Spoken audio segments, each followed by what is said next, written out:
Hello my friends, for today's beer review, we're going to be taking a look at Brooklyn Brewery's Black Ops, a bourbon barrel aged stout.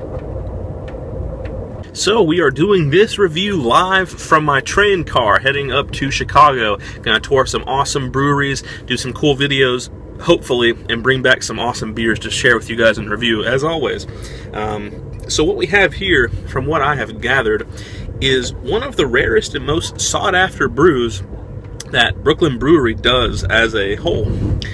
This is their Black Ops. It is a stout aged in bourbon barrels, which is my absolute favorite beer style. Stouts are my favorite, imperial stouts are, but man, if they're aged in bourbon barrels, that's just the best of both worlds, because I love stout and I love whiskey and scotch, so when they mix the two together and they do it well, it is just like heaven for me. So this is their Black Ops, and it says it is 100% bottle re-fermented, and that is why this is corked. Let me see if I can read some information here for you. Alright, it says this is a 2014 Q4, so that could be just a real recent release, and most likely is only a couple months old. And it says, Brooklyn Black Ops does not exist. However, if it did exist, it would be a robust stout originally concocted by the Brooklyn brewing team under cover of secrecy and hidden from everyone else at the brewery. Supposedly, Black Ops was aged for 4 months in bourbon barrels, bottled flat, and re-fermented with champagne yeast, creating big chocolate and coffee flavors with a rich underpinning of vanilla-like oak notes. They say it's vanishingly rare. We have no idea what they're talking about. That's a cool description for this, huh? So they said it right on the bottle that this is a rare beer, so I feel very privileged to be able to try this. From what I've read online, people say that this has some very strong bourbon notes to it, and a lot of people choose to age this to age out some of the bourbon because it's so strong. For me, that's perfect. I like a lot of bourbon in my beers when they are bourbon barrel aged. For the glass, we'll actually be drinking this out of a snifter of sorts. It's pretty similar to the Duvel glass, but guess what? It's made of plastic. This is really cool that I found this. It's perfect for traveling with because it won't shatter in your backpack or your luggage. So that's what I'm going to be drinking out of. So without further ado, let's get the cage and the cork off of this beer and see if it is all it's cracked up to be with its little reputation that precedes it. Okay, cage is off. Cork is out. Decent amount of smoke coming up out of the bottle. Straight out, the color is pitch black. That looks amazing. Pouring this right down the center here.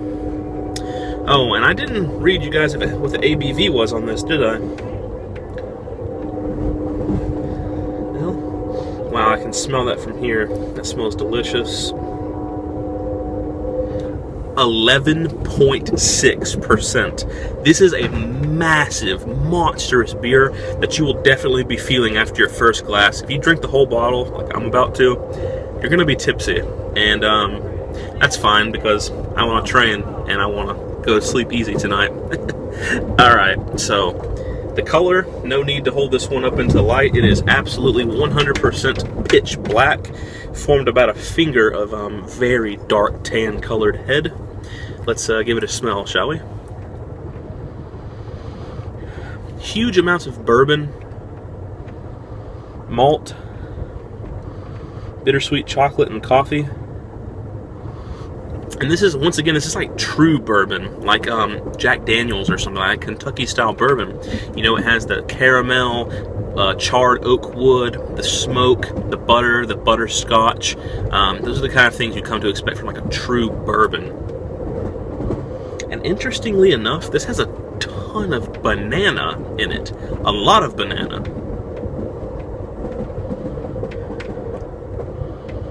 Yeah, bourbon and banana.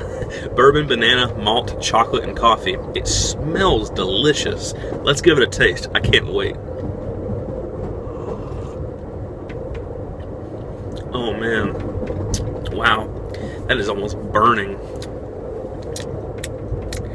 There is so much bourbon in this stout.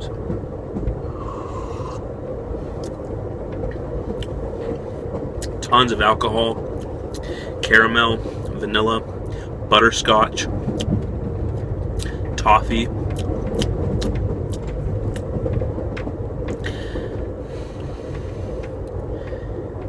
Man, that is crazy. Almost like pudding. Custard. One thing, though, that I will say is I see now why people age this to age out some of the bourbon. Not that it's too much for me. I'm enjoying this thoroughly. But the bourbon is very much overpowering the other notes that you come to expect from an imperial stout like this. Those being your malt, your coffee, and your dark chocolate. Those are almost completely hidden. And this is drinking more like just a oak ale than a stout. Truthfully, if I was blindfolded, I would think this was a very strong oak ale and not a stout, because the bourbon is so powerful in this. It's not to say it will receive a bad score, though. I mean, this is just fantastic. I see why it is so sought after and so rare. You can just taste how much work has been put into this brew. It's fantastic. Now, as far as the score goes, as it stands, I can't give it a perfect 10, strictly because it is so much bourbon and so little stout notes. But me personally, as a reviewer, I love this. It's definitely an A beer. I'm not going to say an A plus or an A minus, just an A. So I'm thinking about a 9.4 to 9.5 on the scale of 1 to 10. It's really fantastic. And my advice to you, and some closing words here, are if you're really into your bourbon barrel tastes with stouts, or you're just really into whiskey in general, you could buy this and drink it fresh, which is pretty much what I'm doing. It's got like a week or two on it, and that's it. If you're wanting the true bourbon barrel stout experience, where you're wanting to have that bourbon blending harmoniously with your chocolate, your coffee, and your malt, let it age a year or two.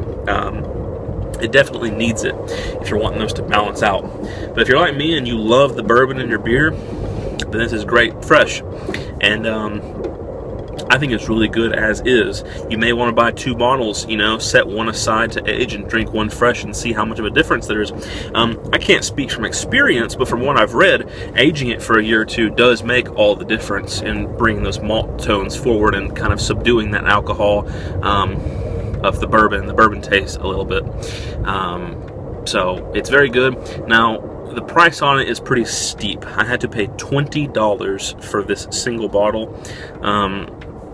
Whenever you start getting into prices like that with beer, I think a lot of us, I know I do, we tend to think back to a time when we drank domestic beer like Keystone, Budweiser, Miller Lite, and we say to ourselves, $20 for a single big bottle of beer? That's ludicrous. It's beer. Well, not really. Think about buying a fine bottle of wine, like a Cabernet Sauvignon or a Port or a Sherry or whatever, what have you. Anywhere from the $10 to $20 range for a nice bottle of wine is not really ludicrous. Not many of us think of that as being a ludicrous price to pay. And a lot of people open up a bottle of wine, like a single little fifth, with the intention of finishing off the whole bottle, so it's not like they're getting their money's worth any more than we are. They're not going to recork this thing and save it. Some people do, but a lot of people open this up with the intention to maybe share with another over dinner, but they intend to finish off that little bottle of wine, but $20 doesn't seem that strange to pay for it. Now look at a beer like this, something that comes up at 11 point something percent, whatever, alcohol by volume. Stuff like this, that's the starting point. This stuff can get up to 20, 30% sometimes on the really crazy stuff. So, and wine starts off usually around 10% and up. So I think that the important thing to think about is when you find a bottle of something that you're really interested in, don't look at it as buying a beer. Look at it as purchasing a really fine wine. Because that's more or less what you're paying for. You're not paying for just some beer, because you're not going to drink it like just some beer. You're going to share this with somebody, maybe. I'm not, but you might be sharing this with somebody, but you're going to sip on this, you're going to savor this and enjoy it. You're not going to just pound it down like you're drinking a domestic crap beer, you know? So the experience that goes along with it is much like drinking a nice wine, and that's why I think a beer like Brooklyn Brewery's Black Ops is worth the steep price tag. So my parting message once again is, if you find this beer, if you're lucky enough to find this beer, purchase it, save it, and let it age. If you don't like it too much bourbon and you want more stout notes, if you like bourbon, drink it fresh. Anyway, that has been my beer review of Brooklyn Brewery's Black Ops Bourbon Barrel Aged Stout. Hope you guys enjoyed my beer review as always, and stay tuned for the next one.